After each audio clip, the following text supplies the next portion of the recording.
ಎಲ್ಲರಿಗೂ ನಮಸ್ಕಾರ. Welcome back to my channel. ಇದು ನೀವು ನೋಡ್ತಾ ಇದ್ದೀರಾ ಡಿಚ್ಚಿ ಕಿಚನ್ನ ಯೂಟ್ಯೂಬ್ ಚಾನಲ್. ಇವತ್ತು ಮಧ್ಯಾಹ್ನದ ಊಟಕ್ಕೆ ದಿನ ಬೇಳೆ ಸಾರು ತಿಂದು ಬೇಜಾರಾಗಿರೋರಿಗೆ ಒಂದು ವೆರೈಟಿಯಾಗಿ ಒಂದು ಸಾಂಬಾರು ಮಾಡೋದು ಏನು ಅಂತ ತೋರಿಸ್ಕೊಡ್ತಾ ಇದ್ದೀನಿ. ಈ ವಿಡಿಯೋನ ಪೂರ್ತಿಯಾಗಿ ನೋಡಿ. ಇದು ಆ್ಯಕ್ಚುಲಿ ತರಕಾರಿಯನ್ನು ಬಳಸಿ ಮಜ್ಜಿಗೆ ಹುಳಿ ಹೇಗೆ ಮಾಡೋದು ಅಂತ ತೋರಿಸ್ಕೊಡ್ತಾ ಇದ್ದೀನಿ. ಸಾಮಾನ್ಯವಾಗಿ ಮಜ್ಜಿಗೆ ಹುಳಿನ ಸೌತೆಕಾಯಿಲಿ ಬೂದ್ಗುಂಬಳಕಾಯಿಲಿ ಎಲ್ಲದೂ ಮಾಡ್ತಾರೆ. ಆದರೆ ನಾನು ವೆರೈಟಿ ತರಕಾರಿನ ಬಳಸಿ ಹೇಗೆ ಮಾಡೋದು ಅಂತ ತೋರಿಸ್ತಾ ಇದ್ದೀನಿ. ತುಂಬಾ ಸುಲಭ. ನೀವು ಕೂಡ ಮನೇಲಿ ಒಂದ್ಸತಿಯಾಗಿ ಈ ರೀತಿಯಾಗಿ ಟ್ರೈ ಮಾಡಿ. ಬನ್ನಿ ಇವಾಗ ಹೇಗೆ ಮಾಡೋದು ಅಂತ ನೋಡೋಣ.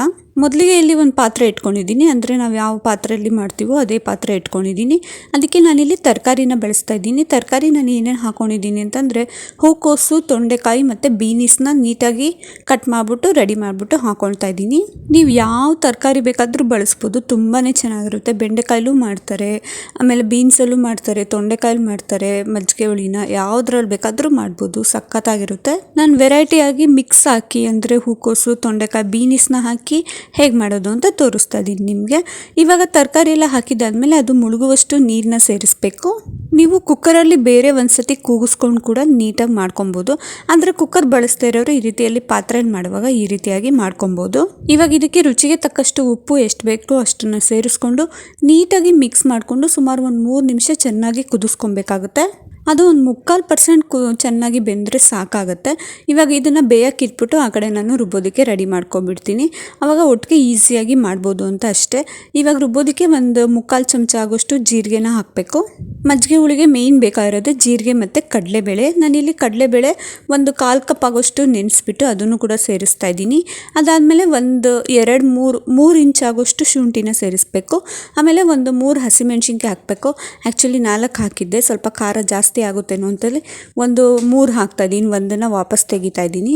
ನಿಮಗೆ ಖಾರವಾಗಿ ತಿನ್ನಬೇಕು ಅಂತ ಅನಿಸಿದ್ರೆ ಇನ್ನೊಂದೆರಡು ಬೇಕಾದರೂ ಸೇರಿಸ್ಕೊಬೋದು. ಅದ್ರ ಜೊತೆಗೆ ಒಂದು ಹಿಡಿ ಆಗೋಷ್ಟು ತೆಂಗಿನಕಾಯಿನ ಸೇರಿಸ್ಬಿಟ್ಟು ಹಾಗೆ ಒಂದು ಸ್ವಲ್ಪ ಒಂದು 1/4 ಚಮಚ ಆಗೋಷ್ಟು ಅರಿಶಿನ ಪುಡಿನ ಸೇರಿಸ್ಬೇಕು. ಇವಾಗ ಇದನ್ನು ನೈಸ್ಗೆ ಪೇಸ್ಟ್ ಮಾಡ್ಕೊಬೇಕು. ಎಲ್ಲೂ ಕೂಡ ತರಿ ಅನ್ನಿಸ್ಬಾರ್ದು. ಈ ರೀತಿಯಾಗಿ ನೈಸ್ ಪೇಸ್ಟನ್ನು ಮಾಡಿ ಇಟ್ಕೊಂಡ್ಬಿಡ್ಬೇಕು. ಇವಾಗ ಈ ಕಡೆ ತರಕಾರಿ ಬೆಂದಿದೆಯಾ ಅಂತ ನೋಡೋಣ. ತರಕಾರಿ ಆಲ್ರೆಡಿ ಬೆಂದಿದೆ, ಒಂದು 3/4% ಬೆಂದಿದೆ ಇದು. ಇದಕ್ಕೆ ನಾವು ರುಬ್ಬಿಟ್ಕೊಂಡಿದ್ವಲ್ಲ ಮಸಾಲ, ಆ ಮಿಶ್ರಣನ ಸೇರಿಸ್ತಾ ಇದ್ದೀನಿ.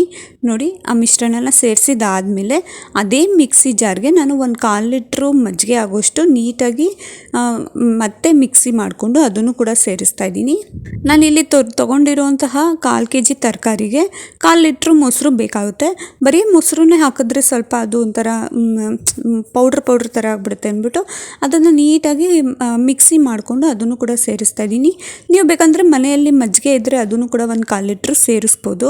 ಇವಾಗ ಮೊಸರು ಹಾಕಿದ್ದಾದಮೇಲೆ ರುಚಿಗೆ ತಕ್ಕಷ್ಟು ಉಪ್ಪು, ನಾವು ಆಲ್ರೆಡಿ ಒಂದು ಸ್ವಲ್ಪ ತರಕಾರಿ ಬೇಯೋದಕ್ಕೆ ಹಾಕಿದ್ವಿ, ಹಾಗಾಗಿ ನೋಡಿಕೊಂಡು ಉಪ್ಪು ಎಷ್ಟು ಬೇಕೋ ಅಷ್ಟನ್ನು ಹಾಕಿ ನೀಟಾಗಿ ಮಿಕ್ಸ್ ಮಾಡಿಬಿಟ್ಟು ಒಂದು 3 ನಿಮಿಷ ಚೆನ್ನಾಗಿ ಕುದಿಸ್ಕೊಬೇಕಿದ್ನ.